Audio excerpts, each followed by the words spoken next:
오늘 말씀을 듣는 중에 주님을 인격적으로 만나는 저와 여러분이 되기를 주 예수님의 이름으로 축복합니다. 아멘.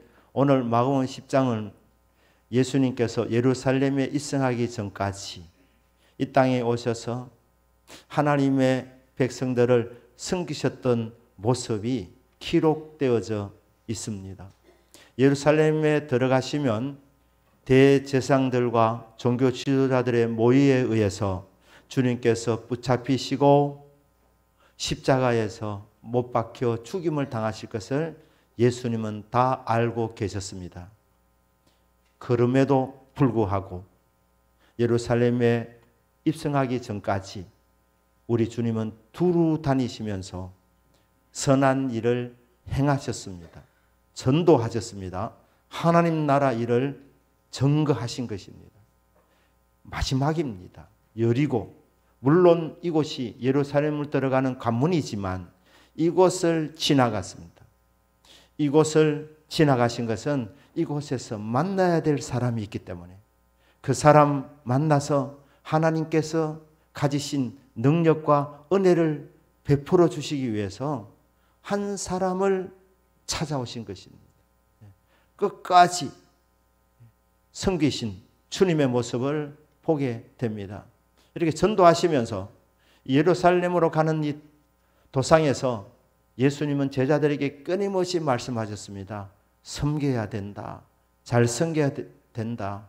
누구든지 크고자 하는 자는 더 잘 섬기는 자가 되어야 된다. 이렇게 말씀을 하셨습니다. 그리고 오늘 45절 말씀입니다.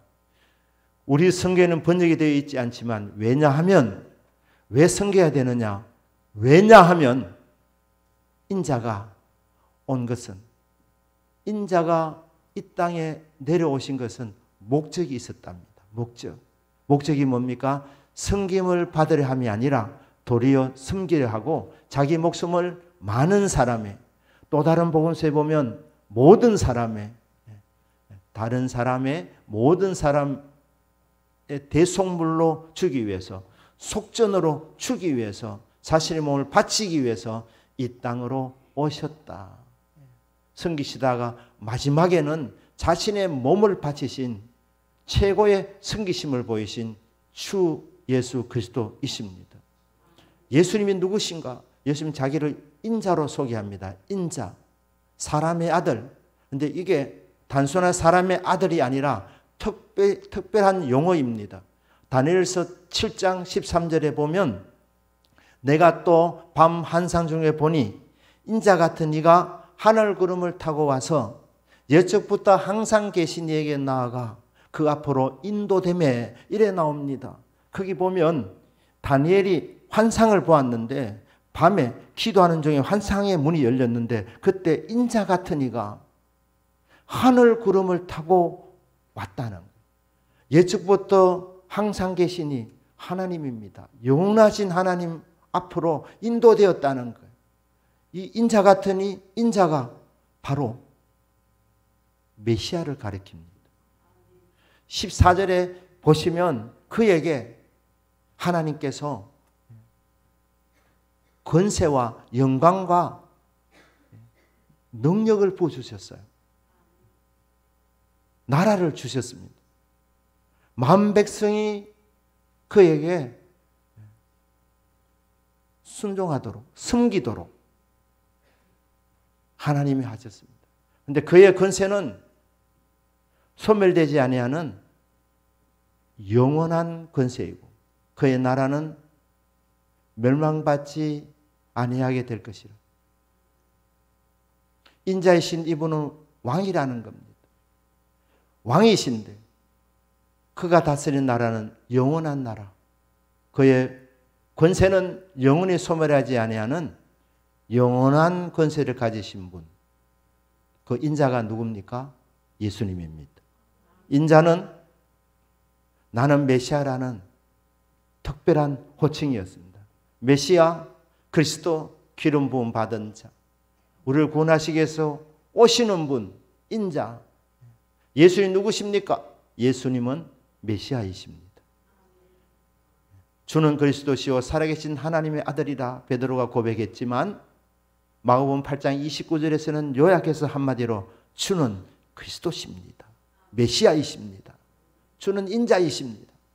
이 다 메시아를 가리키는 용어입니다. 그러니 예수님 말씀합니다.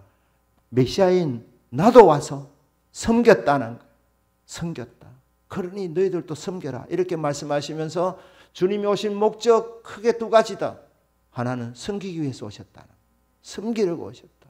섬김받으러 오신 것이 아니다. 섬기려고 오셨고 자기 목숨을 많은 사람의 대속물로 주기 위하여 오신 분이 메시아이신 예수 그리스도 우리의 구원자이십니다.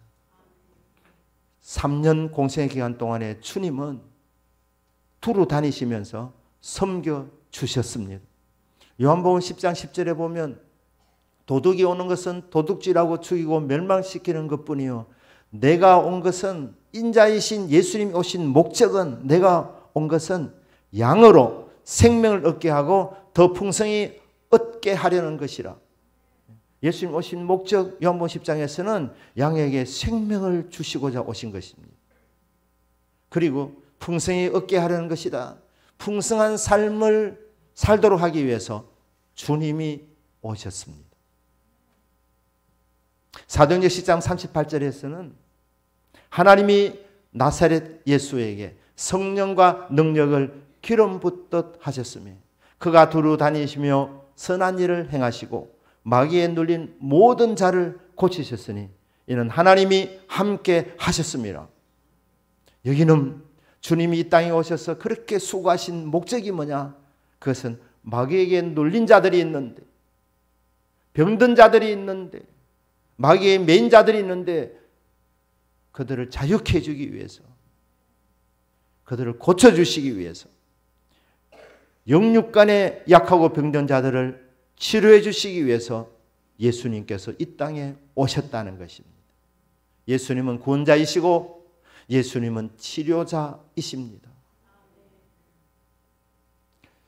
계속해서 다른 말씀을 보시면 요한일서 3장 8절 이 말씀을 보시면 이렇게 되어져 있습니다. 죄를 짓는 자마다 마귀에 속하나니 마귀는 처음부터 범죄함이라. 하나님의 아들 예수님입니다. 하나님의 아들이 나타나신 것은 마귀의 일을 멸하려 하심이라. 마귀의 일이 무엇입니까? 마귀가 하는 일은 크게 세 가지. 도둑질하는 것, 죽이는 것, 멸망시키는 것. 이런 일을 하지 못하도록 마귀를 멸하기 위해서 오신 주님. 십자가에서 승리하셨습니다. 고린도후서 8장 9절에서는 우리 주 예수 그리스도의 은혜를 너희가 알거니와 부유하신 이로서 너희를 위하여 가난하게 되심은 그의 가난함으로 말미암아 너희를 부유하게 하려 하심이라. 모든 것을 가지신 하나님이신 예수님께서 이 땅에 오셔서 가난하게 되셨다는 겁니다. 예수님은 머리 둘 곳도 없으신 삶을 선택하셨습니다. 집 한 칸 없으셨습니다. 그렇게 가난하게 사신 삶을 사실 목적이 있었다. 사실 주님은 만물의 주인이신데 창조자이신데 모든 것을 가지신 분이신데 왜 이 땅에 오셔서 가난하게 사셨느냐? 너희들을 부유하게 해주기 위해서라. 이게 주님이 오신 목적들입니다. 십자가에서 돌아가시기 직전에 다 이루었도다 선포하셨을 때 주님의 목적이 이 땅에서 다 이루어졌다는 거예요. 다 이루어졌다. 그러니까 이 목적을 갖고 오셨는데 주님이 다 이루어 주신 줄로 믿습니다. 주님이 그 많은 권세와 능력을 가지고 사람들을 찾아가서 필요한 사람들에게 은혜를 주시고 은사를 주시고 도와주시고 고쳐 주시는 섬김을 통하여서 많은 사람들이 위로받고 혜택을 받게 하셨습니다. 46절부터 쭉 나오는 이 내용을 보시면 주님이 진짜로 섬기기 위해서 최선을 마지막까지 다 하셨습니다. 여리고성을 지나가실 때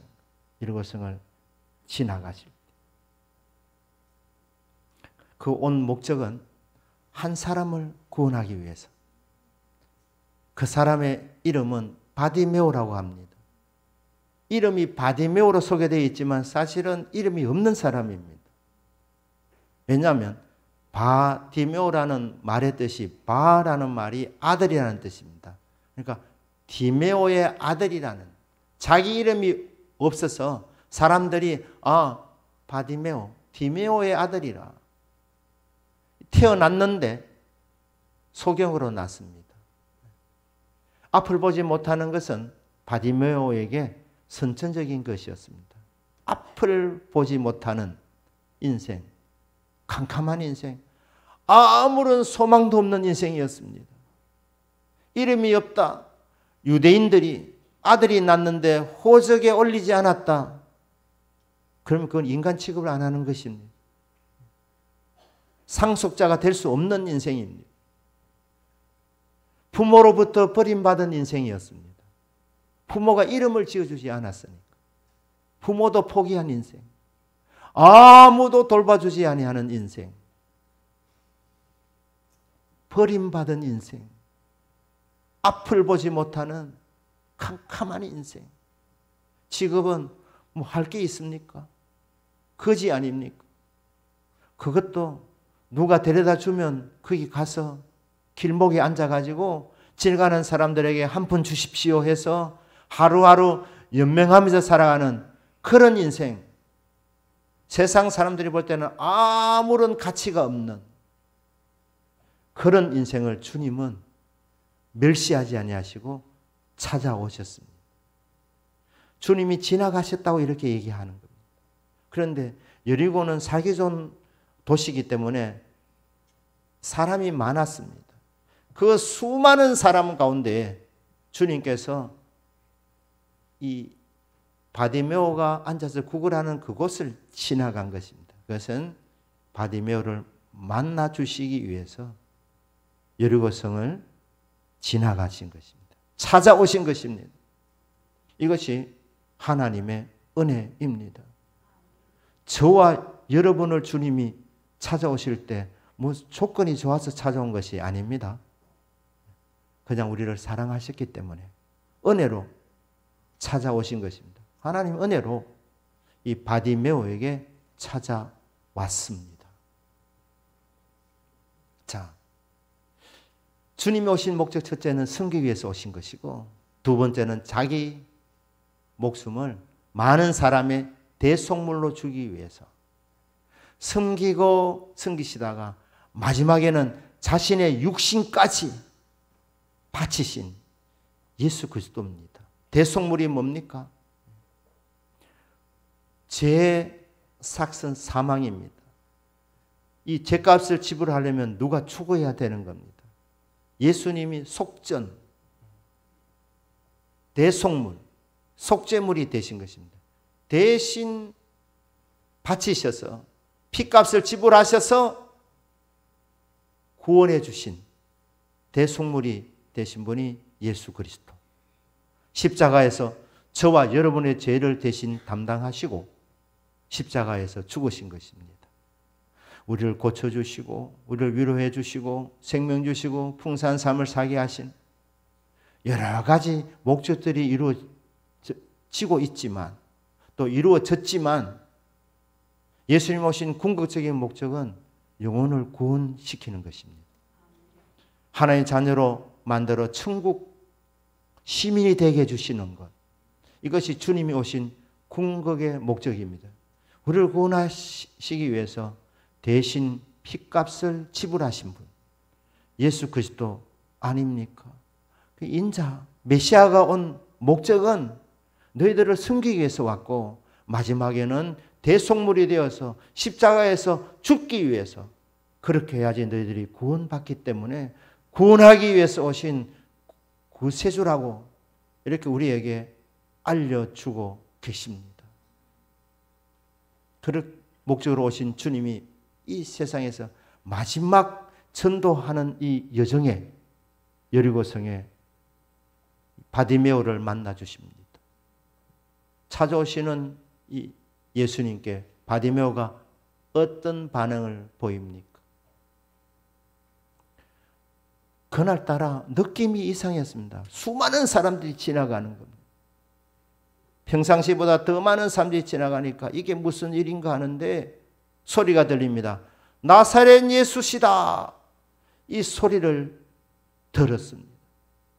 그때 바디메오가 나사렛 예수라는 이 선포 앞에서 지나가시는 예수님을 향해서 뭐라고 말합니까?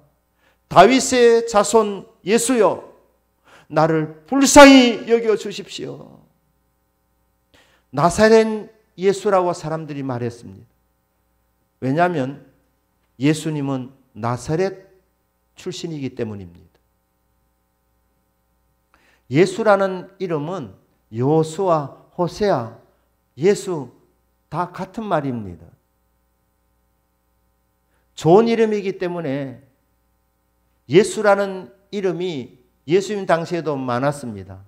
그 수많은 예수 가운데 예수님은 나사렛이 고향이기 때문에 나사렛 예수라고 이렇게 불려졌습니다. 나사렛이라는 동네는 이스라엘에서 가장 가난한 동네 중에 하나였습니다. 사람들이 나사렛 출신이라 그러면 나사렛에서 무슨 선한 것이 날 수 있겠느냐 하면서 깔보는 도시 나사렛입니다. 나사렛 예수라는 말 속에는 경멸과 조소의 뜻도 조금은 담겨져 있습니다.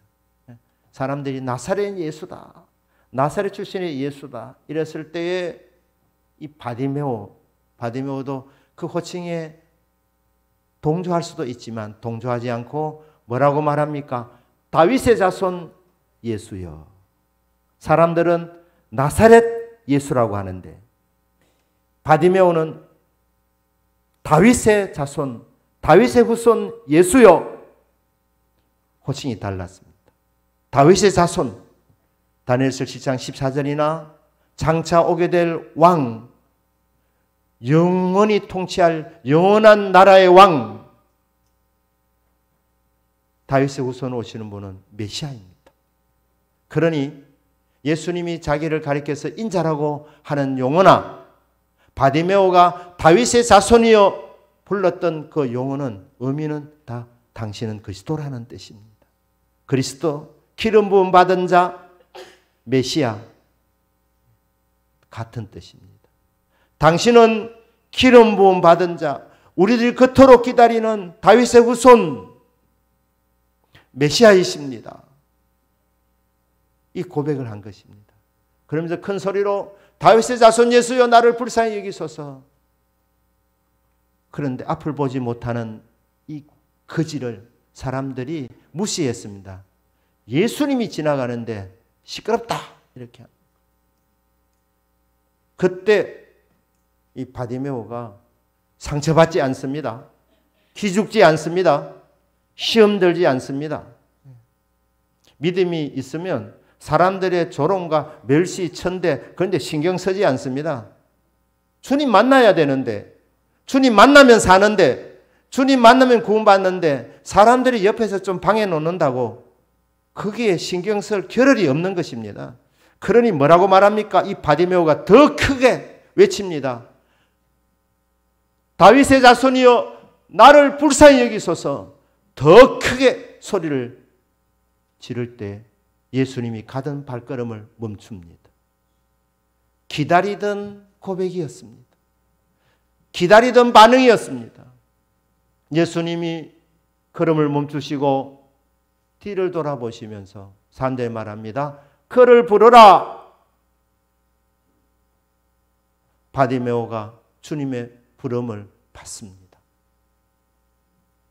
사는 여러분, 신앙생활의 핵심은 만남입니다. 예배의 핵심도 만남입니다.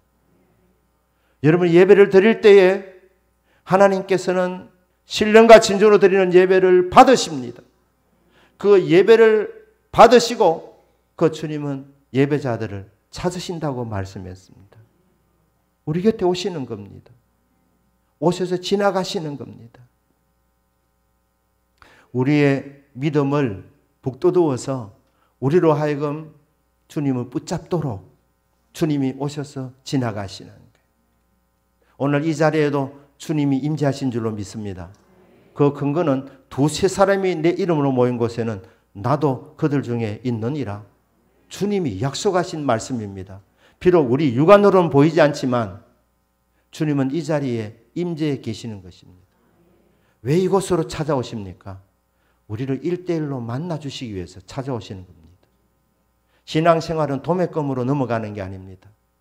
1대1의 만남입니다. 자, 여리고성에 수많은 사람들이 주님을 지금 따라가고 있습니다. 수많은 사람 중에서 주님이 딱 한 사람을 지금 지목해서 부르고 계십니다. 1대1로 만나주시는 겁니다. 그 소리를 들었을 때에 바디메오가 어떻게 합니까? 겉옷을 던져버리고. 왜 그렇죠? 주님을 빨리 만나야 되는데 이 무거운 옷이 빨리 가는데 지장이 되니까 겉옷을 던져버린 것입니다. 이스라엘 이 가나안 땅에서 밤에는 무지무지 춥기 때문에 이 겉옷은 이불도 됩니다. 그지 바디메오에게 이 겉옷은 아마 재산 1호였을 것입니다. 그런데 이거 내팽개치는 것입니다. 목적은 좀 더 빨리 달려가려고. 일어서서 빨리 일어서서 주님께로 달려가는 것입니다. 여러분, 예배드릴 때 주님께 집중되어진 은혜가 있기를 축복합니다. 여기까지 오셨는데, 어렵게 오셨는데 여기 와서 오늘 점심 뭐 먹을까? 여러분, 그런 생각이 들거든 예수 이름으로 물리치기를 바랍니다. 예. 여러분, 아내가 맛있는 거 다 준비해 놓으실 겁니다. 예. 걱정 놓으시고 이곳에 왔으니 은혜 받는 데 집중해야 되는 것입니다. 주님 품에 안기기 위해서 달려가야 되는 겁니다. 소경이 달려가는 것, 이거 보통 일이 아닙니다. 앞을 보는 사람은 가다가 돌뿌리가 있으면 피할 수도 있는데 돌뿌리가 거기에 놓여 있으면 가다가 걸려 넘어지는 겁니다. 그지가 주님 만나려고 부르는데 달려가다가 넘어지면 사람들이 뭐라고 말할 겁니까? 꼴 좋다 이러는 거예요.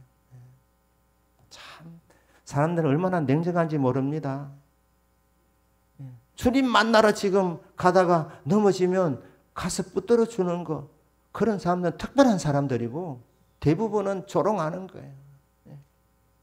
거지 주제에, 안 못 보는 주제에 저리 만나려고 가다 보니 꼴 좋다 이렇게 돌아가는 게 사람의 마음입니다. 조롱 생각하면 할 수 없는 거예요. 앞이 보이지 않아요. 앞에 주님과 나 사이에 지금 무엇이 지금 가로막고 있는지 모릅니다. 하지만 바디메오는 과감하게 담대하게 나가는 거예요. 주님 부르실 때 사람들이 내 앞을 못 보니까 손 좀 잡아 주십시오. 그래 하지 않았습니다. 어떤 어려움이 있는지 모르니까 천천히 가지 않았습니다. 그래 돌을 만나면 천천히 그렇게 피하거나 쓰러질 수 있겠지만 그냥 달려가는 거예요. 무슨 의미입니까? 빨리 일어나 달려갔다는 말은 내가 주님 만나러 가다가 돌뿌리에 걸려 넘어지면 넘어지리라. 사람들이 조롱하면 소경인이 저렇게 된다. 앞을 보지 못하니까 걸려 넘어지는구나. 조롱하면 조롱받으리라. 개의치 아니하고 주님 앞에 달려가는 겁니다. 이러면 이러리라. 죽으면 죽으리라. 이런 각오를 하고 나가는 사람은 반드시 주님 만나 주십니다. 그러니 겉옷을 던져버리고 앞을 보지 못하는 이 맹인이 주님을 향해서 과감하게 담대하게 달려가는 겁니다. 주님 앞에 서게 됐습니다. 주님이 질문을 던지십니다. 내가 너에게 무엇을 하여 주기를 원하느냐? 바디메오를 주님은 그 많은 능력으로 섬겨주시기를 원하셨습니다. 내가 너를 섬기기를 원하는데 너에게 지금 가장 필요한 것이 뭐냐? 나는 이 땅에 섬기러 왔다. 내가 어떻게 너에게 해주기를 원하느냐? 네 소원이 뭐냐? 너 기도 제목이 뭐냐? 예배들 올 때마다 여러분 준비하셔야 됩니다. 두 가지입니다. 첫째는 하나님 만날 준비. 이것을 우리는 사모함이라 그래요. 사모함. 하나님 살아계십니다. 하나님 예배를 받으시는 분이십니다. 그리고 예배자들을 찾아오시는 분이십니다. 이걸 지나가신다니까요. 여러분 한 분 한 분에게 다가오십니다.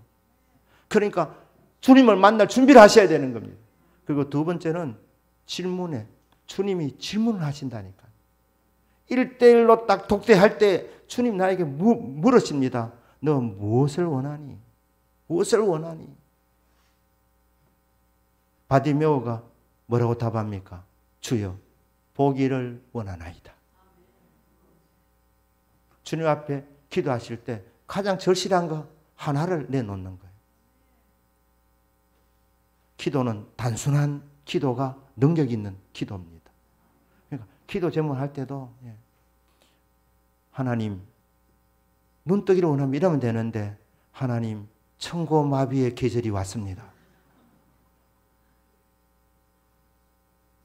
이 만물이 연그러지는 계절에 이리 할 필요 없습니다. 주님께서 질문하실 때 직방으로 간단한 문장, short sentence, 간단하게 주여 보기를 원하나이다. 여러분 믿음이 없으면 핵심을 얘기 못해요. 둘러 얘기합니다. 네 손이 뭐니 이러면 주님 아시면서 주님은 그걸 원치 않습니다. 주님이 모르실 게 있습니까? 다 아십니다. 바디메오가 소경이고 눈뜨기를 얼마나 원하겠습니까? 이거는 삼척 동자도 아는 문제입니다. 그런데 주님 물으시는 거예요. 내가 너에게 뭐 해주기를 원하니? 답해다오. 어쩌면 눈뜨기를 원하지만 선천적인 문제이기 때문에 나는 볼 수 있을까? 이미 오래전에 이 희망을, 보는 희망을 접었을지 모릅니다. 그런데 1대1로 지금 주님 앞에 지금 독대해 있는 이 시점에서 주님이 물으실 때 직방으로 물으실 때 직방으로 답을 해야 되는 거예요. 그분 앞에 구할 때 바디메오가 오늘 제가 굶고 왔습니다. 밥 한 끼 주십시오. 그것도 필요하지요. 나 아직 장가 못 갔습니다. 장가도 가야 되겠죠. 돈도 필요하겠죠. 그러나 바디메오에게 가장 절실한 것은 눈 뜨는 겁니다.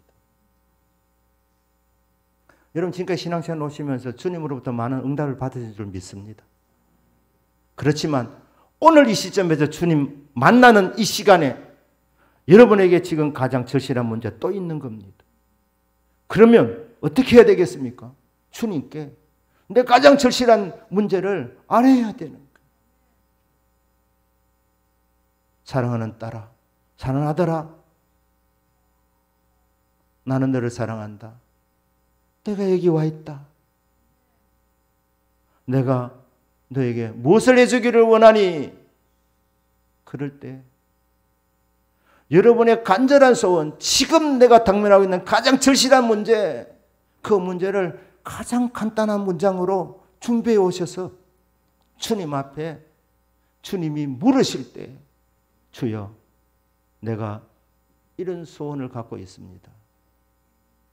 아랠 때 그 시간 주님이 우리의 절실한 문제를 해결해 줄 줄로 믿습니다. 바디메오가 이런 은혜를 받았습니다. 이런 은혜를 받았습니다. 세상 사람들이 볼 때 아무런 가치 없는 한 인생, 버림받았던 인생, 아무런 소망도 없었던 한 인생, 주님은 그 영혼을 귀하게 보시고 찾아오셨습니다. 왜냐하면 이 소경이지만 이 바디메오의 영혼도 온 천하보다 더 귀한 한 영혼이기 때문에 주님이 찾아오신 것입니다. 그렇다면 저와 여러분들도 주님이 얼마나 사랑하시겠습니까? 주님 찾아오십니다. 찾아오십니다. 그럼 어떻게 해야 됩니까? 우리가 해야 될 반응은 첫째, 신앙 고백입니다. 예배 드릴 때마다 여러분 반드시 해야 될 것은 믿음으로 신앙 고백하는 것입니다. 신앙 고백 핵심, 성부 하나님, 성자 예수님, 성령 하나님 중에 성자 예수 그리스도에 대하여 당신은 그리스도이십니다. 당신은 메시아이십니다. 나의 구원자이십니다. 이 신앙 고백, 여러분 이 신앙 고백 제대로 드리시면 그 순간 구원받는 줄로 믿습니다. 바디메오가 다윗의 자손 예수여, 당신은 메시아이십니다. 예수여, 구원자라는 뜻 아닙니까? 예수여, 나를 구원하여 주십시오. 주의 이름을 부르는 자는 구원을 얻으리라. 메시아이신 주님께 당신은 메시아이십니다. 신앙 고백하는 순간 구원받는 겁니다. 오늘 말씀을 들으시는 분들 중에 아직 구원받지 못한 분이 계신다면 예수님이 구원자이시구나. 예수님이 십자가에서 내 대신 죄를 담당하셔서 구원해 주신 구원자이시구나. 친히 나무에 달려 그 몸으로 우리 죄를 담당하셨으니 이는 우리로 죄에 대하여 죽고 의에 대하여 살게 하려 하심이라. 그가 채찍에 맞음으로 너희는 나음을 얻었나니 대속물이 되어 주셔서 죄인된 우리를 죄에 대해서는 죽고 의에 대해서 살게 하는 의인으로 만들어주시는 이 십자가의 능력, 주의 이름을 부르는 자는 이 구원을 받게 되는 것입니다. 주의 이름을 부름을 통해서 구원받지 못한 자, 구원받는 은혜가 있기를 축복합니다. 오늘 예배드리는 많은 분들은 이미 구원을 받으셨습니다. 많은 분들에게도 왜 신앙 고백이 필요합니까? 구원받았지만 신앙 고백을 하는 그 순간 우리 믿음이 더 견고해집니다. 우리 마음이 더 뜨거워집니다. 구원은 받았지만 때로 의심이 들어올 수도 있습니다. 그런데 신앙 고백을 계속 든든하게 해나가면서 믿음에서 확신으로 나가게 되는 것입니다. 구원을 받을 뿐 아니라 구원을 누리게 됩니다. 구원의 간격 가운데 살아가게 됩니다. 그렇기 때문에 예배드리면서 우리가 주님을 향해서 반드시 해야 될 것은 첫째, 신앙 고백. 신앙 고백. 주는 그리스도십니다. 예수님은 나의 구원자이십니다. 이렇게 주 이름을 부르는 자 구원받고 구원받은 자는 구원을 누리게 됩니다. 구원의 확신을 가지게 됩니다. 그리고 두 번째로는 주님께 집중할 때 주님 오셔서 우리에게 질문하십니다. 네 소원이 뭐냐? 성령의 감동으로 그렇게 주의 임재를 느낄 때 그때 주님 앞에 올려드리는 고백, 각자에게 있는 절실한 문제를 아뢰는 겁니다. 주여, 눈 뜨기를 원합니다. 주여, 일어서기를 원합니다. 주여, 능력 받기를 원합니다. 다 소원되어 있을 것 아닙니까? 예배드리러 와서 예배드릴 뿐 아니라 꼭 기도하는 시간을 가질 때에 그 기도 속에 주님이 들으시고 내 믿음이 너를 구원했다. 내 믿음대로 될지어다. 그 순간 바디메오의 눈이 떠졌습니다. 보게 되었습니다. 너무 감사해서 주님을 따라가는 제자가 되었습니다. 이게 오늘 마가복음 10장 52절 말씀으로 끝이 납니다. 사는 여러분, 예배 시간마다 찾아오신 주님을 그냥 지나가게 하지 마시길 바랍니다. 신앙 고백을 분명히 하시길 바랍니다. 그리고 주님께 여러분의 소원을 아뢰셔서 네 믿음대로 될지어다. 네 믿음대로 될지어다. 주의 응답을 받으시는 저와 여러분 되기를 주 예수님의 이름으로 축복합니다. 아멘. 기도하십시다.